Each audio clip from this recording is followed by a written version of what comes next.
Hi, welcome back to Unique Minds of the Okanagan. I'm Robb O'Day, and we're on location in Revelstoke with Garett, one of the founding members of Gürth. How are you doing? Great, buddy. Yourself? Good. Thanks for having me Yeah, and you doing betcha. this. Thanks for being here. Thank you. So let's jump in real quickly into who you are, where you're from, and how you became a musician. Yeah, so my name's Garett Cooper. I grew up in a little village in northwest Ontario called Vermilion Bay.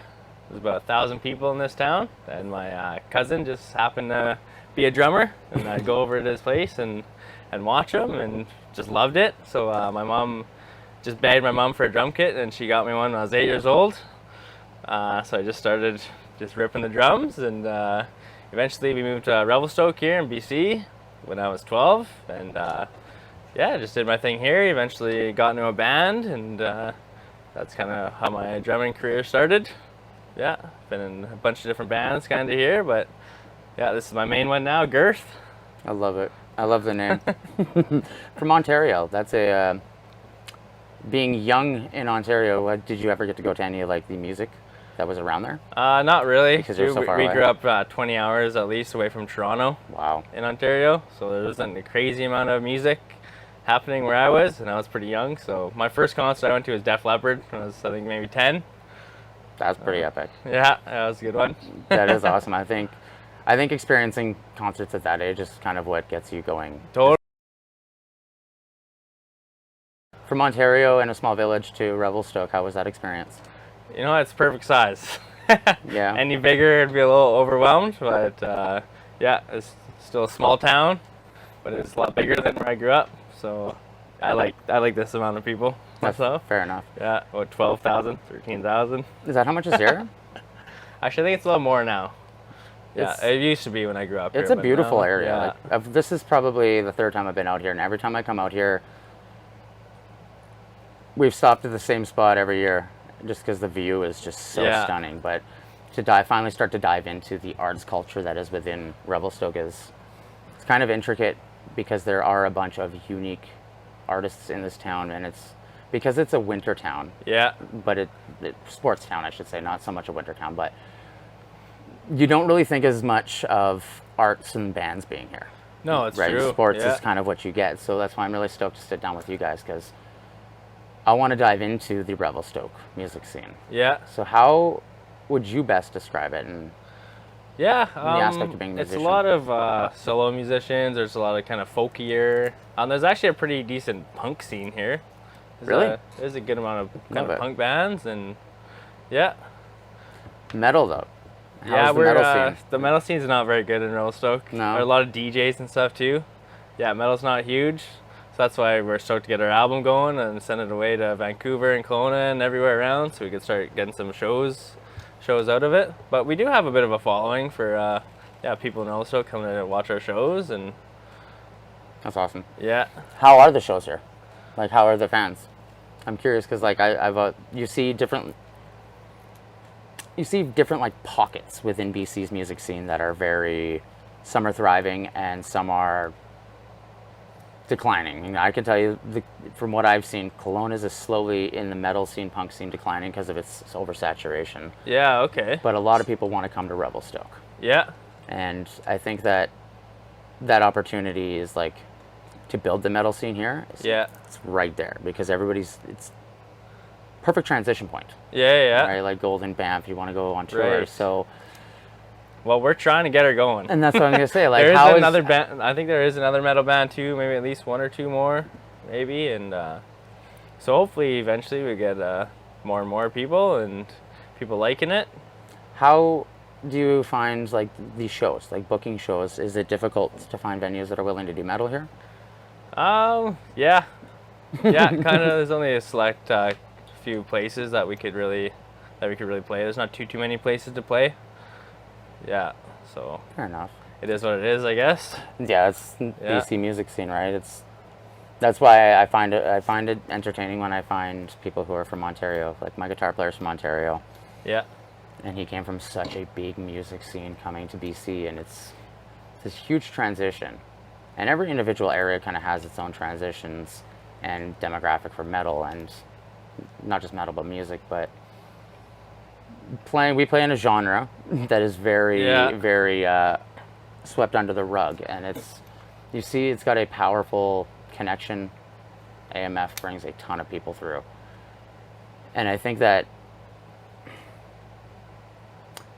being the style that it is and music that it is definitely hard, but if you can make it through and build that fan base, especially in a smaller town, getting to the bigger towns is not going to be a challenge, if that makes sense. Right. Because like if you're already building a fan base within a town and a demographic that's not massive, moving to places that have a bigger demographic for metal is just going to grow you exponentially. It's going to be massive. So that's good to know. And you guys are currently working on an album. Yeah. How was your experience in the studio? Like, how is this one of your first albums that you've recorded, or how many have you done in the past? With a different band we were in called Partial to Pie. We did go to Kelowna and we recorded for a week straight there. We got 11 songs maybe, but that was a lot of fun. We had a good time. Pushed through and got her done, but unfortunately it didn't really happen. Guy just didn't really get it back to us, so it was kind of a fail. It was kind of sucked, but this time around though, we know what we're doing more, and we got a new producer. It's kind of his first time doing this with us and learning the software and stuff. He's doing a kick-ass job, and we're all in there grinding and getting her done. And yeah, it's a lot of work and kind of just figuring stuff out, but it's been awesome. It's awesome. Love being in the studio. How do you best describe your style as a drummer? Because I know there's many, like as a drummer myself, there's groove drummers, there's boom bap drummers, there's hard drummers. Yeah, but I don't. What's your flavor? I think I kind of have a bit of a unique style compared to a lot of other drummers. Danny Carey is one of my biggest influences from Tool, so I got a lot of kind of that going on. But I also like funky stuff with bloss and cowbells and real groovy stuff, and I have a pretty hard style too of aggressive. Could get kind of aggressive, but then I don't know. It's kind of hard. It's kind of a hard question. It's difficult. So do you enjoy? Maybe one of the other bandmates when you interview them, they'll describe it better. So do you, as being influenced by Danny Carey, do you enjoy toms more than playing just like regular cymbals and snares? I do. Yes, 100%. I'm saying the same there too. There's something tribal. I love the tribal stuff. Then that's like as a drummer, being the backbone is. You are the dynamics of the band, right? And that's why I love Danny Carey, because especially with odd drummers who do off time signatures, it's incredible what they can do. So with your guys' experience going through the album right now and recording drums, how have you enjoyed, how has the process been? For you personally. Good. It's been hard. Turns out we've wrote some really hard songs. So some of them have been kind of kicking my ass to nail all the way through. But it's been really good. Yeah. How long did it take you to do all your tracks for the drums? Or are you doing them individually? So we've got I think 6-7 songs tracked on the drums out of 13. Okay. So you're doing each song for song. Yeah. Okay. Yeah. Do you find that more enjoyable than trying to get all of your drum parts done at first? Sorry, we are trying to do all the drums first. Oh, okay, but you got 6 down. Sometimes when I can't be in here, the other band's just working on like the other songs too. Fair enough. Yeah. And we've had some shows, so we've kind of put the recording on a bit of a break, because we've had a couple of shows come up. We had to learn some new covers and stuff for us, so we've kind of been learning those, and so we took a bit of a break from recording, but stoked to get back at her here after next weekend. I think recording is, when you force yourself to sit there and do it, it takes the fun out of it. Yeah. Like, just let it come naturally, because realistically, if you're going to force, you're not going to be able to force it, right? It's like trying to force learning an instrument. It doesn't... Yeah, there's some days when we're working on a song, and I'm like, I don't think it's going to happen today, you know? Like, might as well not kick a dead horse. Mm-hmm. Exactly. And you're not feeling it, or... Yeah, and I think that's like the best call to do as like a professional, because realistically... You're probably just not going to be happy with the take either, maybe, or something happened, or... At the end of the day, you're not gonna be happy with it, and you have to be happy with the product that you're putting out. 100%, very important. Especially, and like for example, we just spent 3 years recording ours, and it's only got 7 songs. 3 years for 7 songs, and it's because of transition of members and stuff. But the one thing we really wanted to capture is the live sound. Yeah. Just like that energy that you put into your live set, trying to capture that on tape it's an entire different demon to battle, right? So I don't think it's something that should be rushed. At all. That's why 3 years, 7 songs. I'm sure you're all really happy with them. I'm just, I don't want to even listen to them ever again, bro. I'm like, can we write some new stuff, please? So, no, I enjoy them, but yeah, like, it's kind of just like, when you have a kid and they finally grow up, and like, you know, you're 18, get the hell out of the house and go to college or go get a job. That's how I feel about the album. Yeah, like, just get out of here and grow up. Ready for some new. Yeah, exactly. So, with being a drummer, what's been your biggest challenge to overcome so far? Being a drummer, the biggest challenge. I don't know. I guess just learning the whole thing of dynamics and tempo, and you know, not dragging or rushing, or I don't know how to work out a bunch just to be able to keep the double kicks and stuff going, and so you got to stay fit with it too. It's kind of a full body workout as well. You know, Do you go to the gym? Yeah. Okay. That's right. I was gonna say it's really hard to maintain your endurance as a drummer unless you do. Totally. And playing shows, even we just play our, I don't know, 12, 13 songs or metal songs. I'm like absolutely exhausted, and my legs are just on fire, and you know, kind of got to keep up with it and stretching. And 13 songs? It's like an hour and a half set. Yeah. Bro, you're nuts. I'm like half hour. I'm good. I'm good. You can have half-hour sets on drums. That's nuts. Yeah, no, I'm usually sweating my ass off. Yeah, you're a beast if you're doing that. That's incredible. What's been your favorite experience as a musician to date? My favorite experience? Yeah, like what's been the one thing that when you think about being a musician, that's shines, that has always been one memory that just makes you happy to think back on, or a life lesson? Yeah, I don't know. I absolutely just love music myself. I don't think there's anything in this world that's better than music. It's my happy place behind the drum set. You know, it makes just connecting with the bandmates or whoever you're playing music with. I think there's just something really, really good about playing music. I think everybody should play music or try and play an instrument or something. You know, there's a lot of benefits to it in a lot of different ways. There is. Yeah. And I think inspiring the next generation is like, it's my biggest fear right now. Yeah. It's like the younger generation not picking up its instruments. Yeah, that's not good. No, man, that scares me. Pick up some instruments. Yes, please, because like we talk about it a lot on the show. Is like culture's defined by its art. Yeah, that's right. And like we don't have Roman songs and like Greek songs because they weren't recorded. But the artwork that has transcended through thousands of years is like we now have that capability for our music to do the same. And it's a great way to express yourself. Exactly, and you look at like for example Ozzy. You know, like you see how much change he as one person made. Totally, it's insane. Yeah, he just did his last show there, eh? Yeah, and it's kind of like we have as musicians, like we talk about a lot on the show, is like we have a duty as musicians to inspire the next generation. Yeah.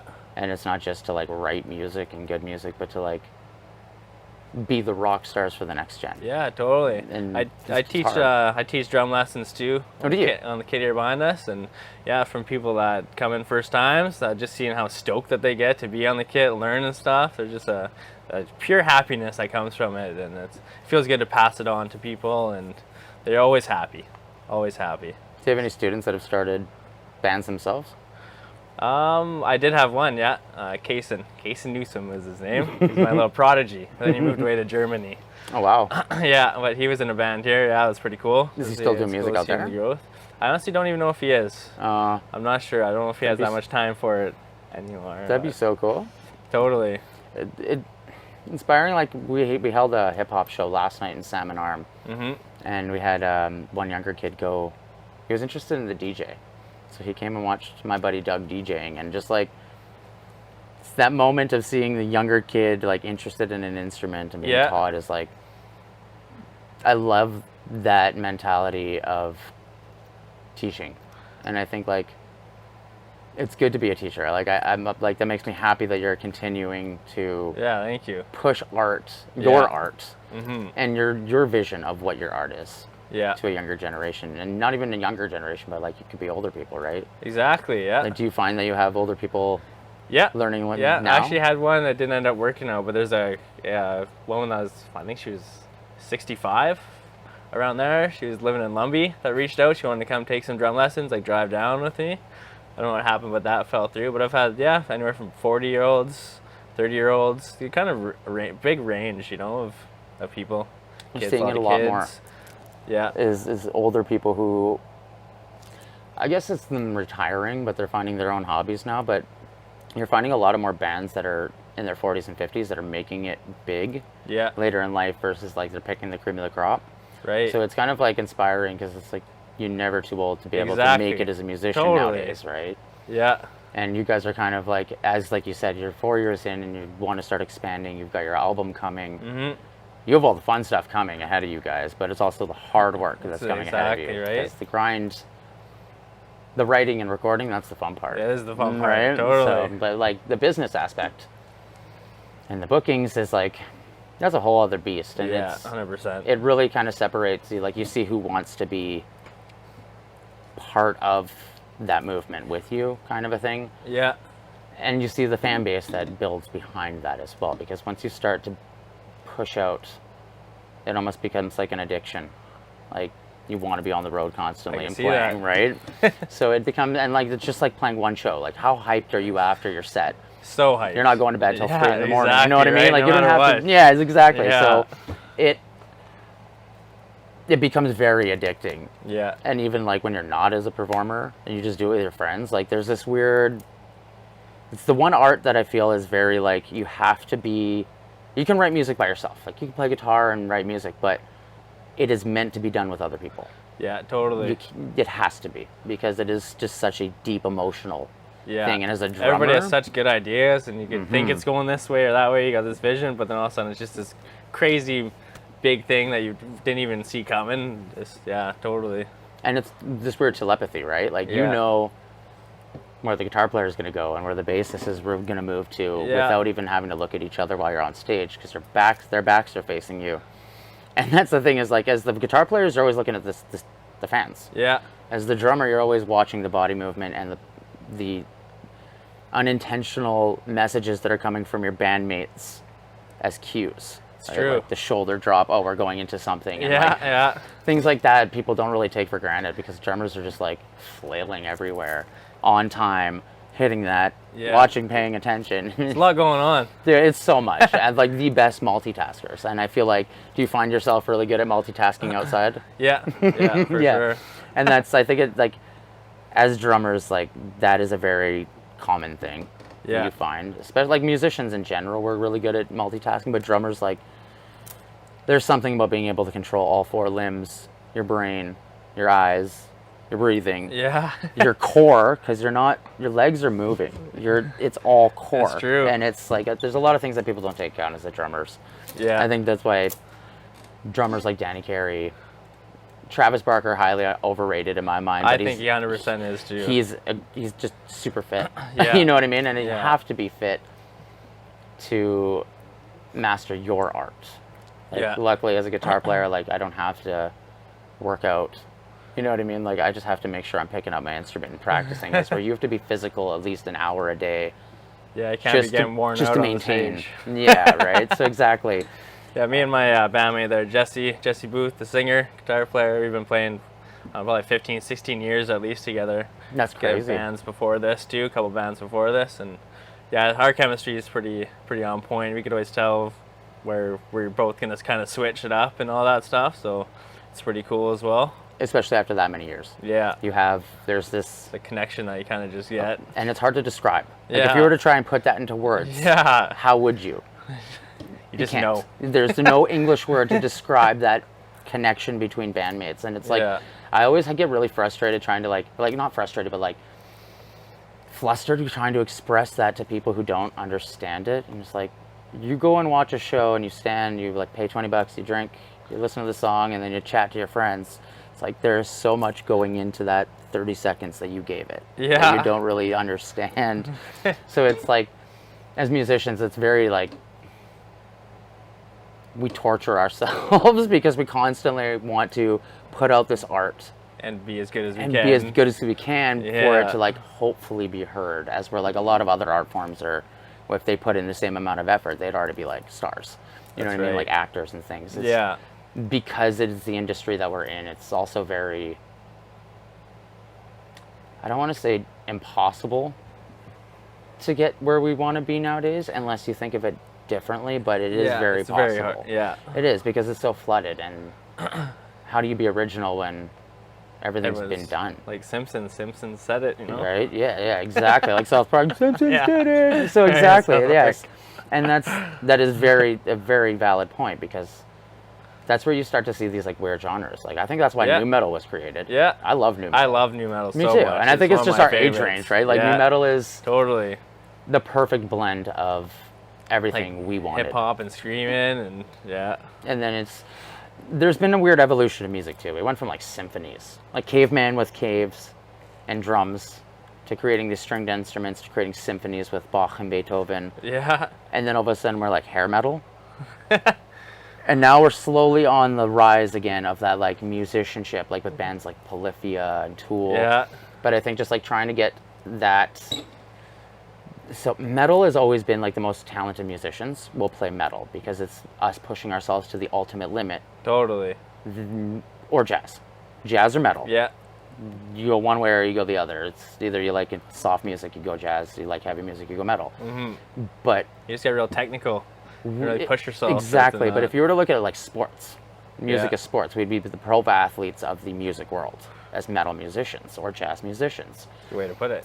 How do we make the fans love us as much as they love sports teams? That's Isn't where that the question right that is there? the question, right? And it's like, how do we had the amount of love that I don't want to say deserve as musicians, but like sports and gets so much credibility and so much love, and it's like, And everybody listens to music. Everybody can relate to music. Everyone. So I everybody just- watches sports. Everybody listens to music. Yeah, so like how do we get the masters, the professional sport athletes of the music world, heard by the masses where they can understand it and appreciate I it? think somebody's just got to put a song out there that'll just brainwash everybody somehow. Well, I think it's slowly moving, right, as well. I Like don't have the answer to that question. I just don't know. I don't think any of us do, right? But I think it is slowly evolving, because you see, perfect example is Rush, one of the greatest bands ever to bless the earth. Took so long for them to get a credibility and like the recognition that they needed Right. or deserved. It wasn't until like early 2000s where they really started, like you had their hardcore fans that loved them, but where like Guitar Hero kind of opened people up to that, like, oh, there's what is this, different time signatures, and it's weird. True, eh? And it's slowly like now people are starting to understand that, and Polyphia has become so huge with the younger generation, being an instrumental band that's completely in. I love Polyphia. Yeah, and you understand, amazing. like they're pushing music to that limit where we're like, please keep pushing it. Please Totally. keep pushing it, because then all of a sudden metal is massive to the world. And I Yeah. think we're just on that verge, and there's a huge eye on BC music, because you have Spirit Box, Unleash the Archers, so many artists that are massive metal bands coming out of Vancouver Right.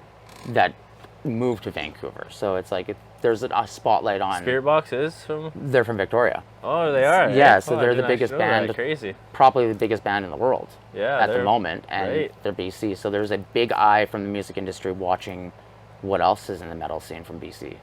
So Terrifier, one of my really good buddies, like they've been killing it for years, but now like they're going on this massive Europe tour, and some bands that they have always looked up to are now opening for them. Wow. So like That's the goal, eh? it's the grind. So my buddy, when you guys come to Kelowna, when we get you down, I'll introduce you to my buddy Robb, but he's got this theory that bands have a shelf life, and if you can pass the shelf life, you make it. So there's 2 years, 5 years, and 10 years. 2 years is kind of like the amateur bands who don't understand how to work together will break up at 2. Bands that have worked for 5 years have earned that thing, but they're either that they hit the point where they're, okay, we're going to do this, or it's time to give up. Right. When you've hit the 10-year mark is really when it starts to realize that this is your lifestyle, and it starts to like work within your lifestyle, and that's when you can start to move away from day jobs and stuff. And it is 10-year grind. And if you see any of the big bands, how long, like Black Keys, It's a career, eh? well, Black Keys they were dive bars strictly for like 10, 15 years, and one Right. commercial Wow. from a German beer company or something like that made them famous. So like the Black Keys, one of the biggest rock bands ever, was just slowly grinding for 11 years in dive bars. So it's like think a lot of people don't realize that it takes, you know, Takes that so amount much. of time to So get much. Her, to get her really going. And It does. Like, you think In Flames is now starting to be one of the headliners. right. In Flames has been around since like 92. Yeah, a long time. 90. Yeah. They've been around for They almost deserve two- it. They They're do. And unreal. it's like, you have to keep that grind, especially in our industry. Like, pop industry, you can come and go really quickly. Right? You can Right. write a pop song, catchy, easy.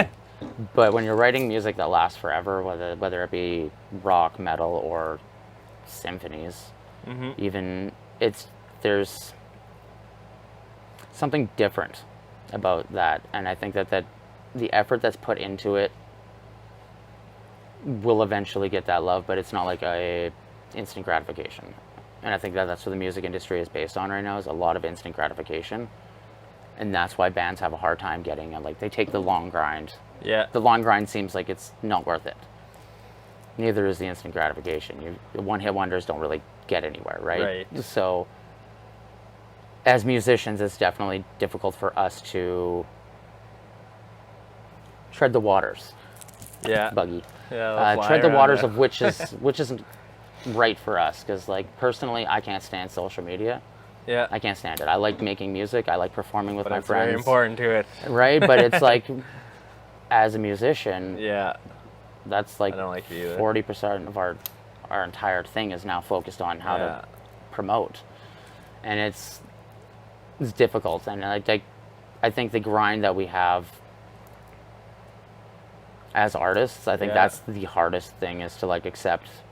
Like, there's a huge battle on like AI art in the world right now. And Yeah. you see it, everyone's hating on AI art, and it's like, we've had to deal with the digital takeover of our music industry since the 80s. That's true. And adapt with every aspect of it to become like, be able to record in the house. Right. Right? Be able to record right there. Like, that was AI takeover of our music industry, and it's benefited us, but we had to make it work for us. So we found where it was beneficial as musicians, and it's kind of like the rest of the world is slowly getting to where we've been, and we're just like, yeah, we've been here, we've been battling it, like, we understand. So we as musicians have like I said earlier, a duty to constantly tread the waters of what is right for us to try and make where we want to be. Do you guys, in your time as Gürth, not the 15 years that you've been together, but do you find that being together for 15 years and now seeing the vision where you want and the team that you have, and you're Yeah. like, that synchronicity that you guys have, that you're like, you found that? I feel like we trained our whole life for this. Yes. For this moment, for this right? band. Like, you found your team. Yeah, 100%. Yeah. Does that, It's like, really cool. We get done.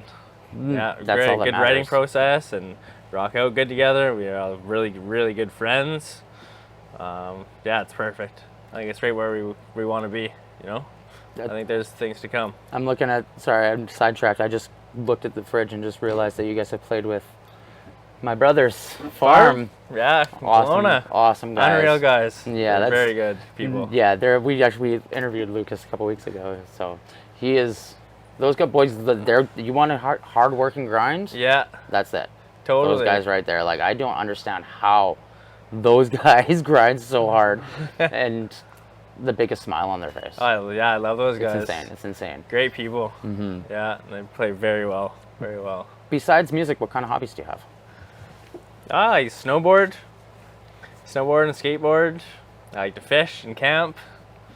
Spend time with my kid. Got a 3-year-old. Nice. Yeah, just be out on the lake. Do you find being a dad is? Did it change you as a musician at all? And how you think of being a musician? I don't think so, really. No. Myself? No. I don't know. I'm really excited to show him drums, though. I bring him in here and put him on my lap, the muffs, and That's we wicked. rock out. And I got him a little djembe hand drum. He loves music, loves guitar, loves the mic, he loves it all. So Inspiring I'm just the really next excited. generation. I'm not gonna try and super push it on him or anything. I just want him to naturally kind of like it. I love that. Yeah. Yeah, we have our son is 2.5, and he's been playing on the drum kit with me, like my electric drums, Yeah. since he was 1. It's awesome. Just banging, and like he's naturally gifted, and it's like, yeah, don't force it on them. Yeah, exactly. Because like I was forced to play guitar, Yeah. and I was always a drummer, and it wasn't until I was like 24 that I picked up drumsticks and bought my Really? own drum kit and learned how to drum. So I was like way late to the game, but it was like forced to play guitar. Now I hate guitar. Yeah. I'm like, I'm forced to play guitar in my band still, and I just don't like it. But it's like, you can't force music. You can't also be No. taught music because it's very emotional. It's true. And like being a drummer, we were talking about it earlier. Like being a drummer is like this weird thing because like being a melody maker as a guitar player and a singer is, there's a difference between being that and the rhythm and the backbone. Like because we don't have notes as a drummer, people don't think that it's as intricate as writing the melodies. Yeah. It's 10 times more intricate in the sense like we've been prone to playing drums since we were like cavemen. Exactly. Banging on Primal. them, and that is what that primal feeling is. What Yeah. makes people gravitate to music. It's not the you can listen to a guitar player play all night acoustically and you're gonna enjoy it, but it's not, you're not tapping your foot to it without the rhythm, and the rhythm is created Sure. naturally in our soul, our heart. And being a drummer, kind of, you embody the heartbeat of the music. Mm-hmm. Do you find that you ever want to, as a music, like a metal drummer, do you ever want to encompass like different genres, like samba or like bossa drum beats and fills and like those weird like off times into your music? Yeah. I do a lot of kind of off-time stuff on everything. I usually throw some hand drums in there sometimes, a djembe, and kind of add a little like steel tongue, a little steel drum thing, like a Jenga steel drum. I had that around my kit for a while, That's so cool. playing stuff, and Like the actual like the steel tongues where they have the I all do the have different that notes? one, but the actual one that you hit with the mallets, like oh, from like Jamaica there. Jamaica ones. Yeah, So yeah. fun. Actually, oh no, it was hanging back there at one point. I guess it's not. It's a gorgeous kid. I actually just sat and looked at it. Wow. You. Man, that is a beautiful kit. It's my baby. I call it Black Betty. Yeah. That is gorgeous. Who's your favorite company? Are you a Gretsch player through and through? That is a Gretsch Catalina Maple kit, but I've always liked Ludwig myself, or DW. DWs. Eventually, I will get a new drum kit, but You ever, it's a really nice. I do really like the sound of that one, and all my cymbals are Mino from Germany. There. I know. I'm looking at them and I'm like, yeah, I might even want to tell the people the price that you probably paid on just the cymbals. Yeah, Their Meinl is. If there was one company I could take, that'd be it for sure. yeah, the quality. They all sound so awesome. So I love beautiful. Mino cymbals so much. Have you ever thought of trying to get endorsed by like local companies within BC or Alberta? Not. 'Cause we have one of the best Do stick we? companies in BC. Yeah. Well, What? BC, but yes. Yeah. There's a which- ton of really good companies out of Is BC, there? yeah. I should definitely start thinking about that. Because that's like as a band too. Like you're saying, you're like the business. You got to turn it into a business, and it's a relationship and stuff. Like it's one thing a lot of bands don't think about is like where we can market properly because we're so focused on like, oh, we got to get social fans, we got to sell streams, and we got to perform. But like so many different avenues that we can take. I was like, Right. I was telling my friend the other day, like, you guys are about to finish an album. First place I would go with it is like not record labels or streaming, but I would go to like independent video game makers and like pitch my music to them. Like if, Really? especially metal, think if it's like a gun game or True. a first-person shooter, they've always got like that intense music in the background. That's a good idea. They don't want to pay millions of dollars for the royalties for big bands. Right. Right, so like there's so many different avenues that we can think about. We just don't think about because we've Yeah. been we had our blinders on for so long that the music industry is like, this is what we got to do. Yeah. So much you can There's do as more. a musician. Like, and it's like you're teaching. Teaching's one thing, you know. Like, there's so many different avenues as musicians that you can take to make it a lifestyle. Yeah. And I feel like that's the one thing we're never taught, and that's kind of what I like to talk about musicians and like these conversations that we have is because there's like these magic moments where you're like, you know, like I never thought of that, and that's that connection between bands and people that you can't get unless you do it. Yeah, You know what I mean? 100%. So how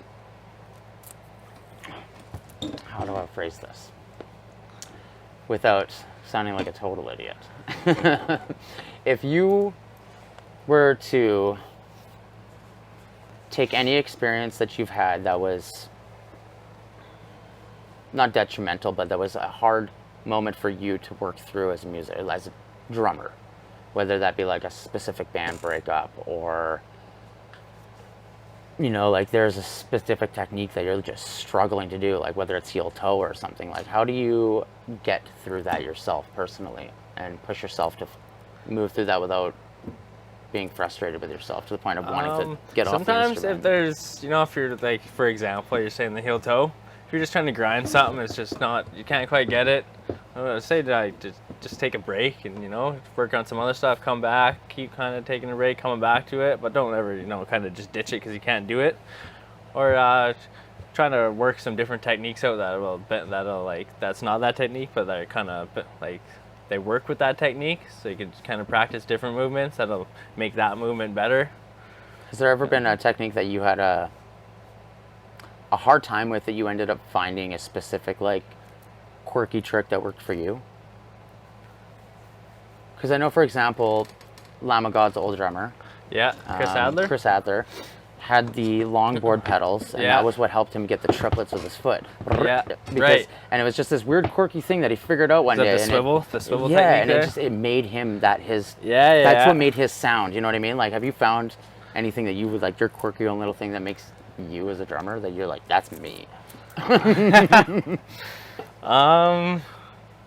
like you said, you like toms. I do a bunch of stick tricks, different stick tricks that I have. I can't do tricks, man. That's hard. Have my own signature stick tricks, I guess. That's dope. There's a couple of signature little drum beats that I do, some tribal beats. Do you find are they based off specific ethnic backgrounds or like genres, or are they just like straight primal? Stuff I think of, just kind of. Yeah. Do you ever take weird inspiration from like Asian music or African music from their drums? Yeah, some Africans. Cool. Love it. Yeah, I like playing all sorts of stuff though, like basically anything with the beat I'll play. Do you ever do hip hop? Love hip hop. Yeah. Most drummers do. Some of our songs are, you know, a lot of metal mixed with hip hop. But right, yeah. That's funny.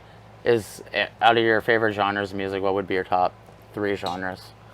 Metal. Yeah, hip hop for sure. The hip hop rap.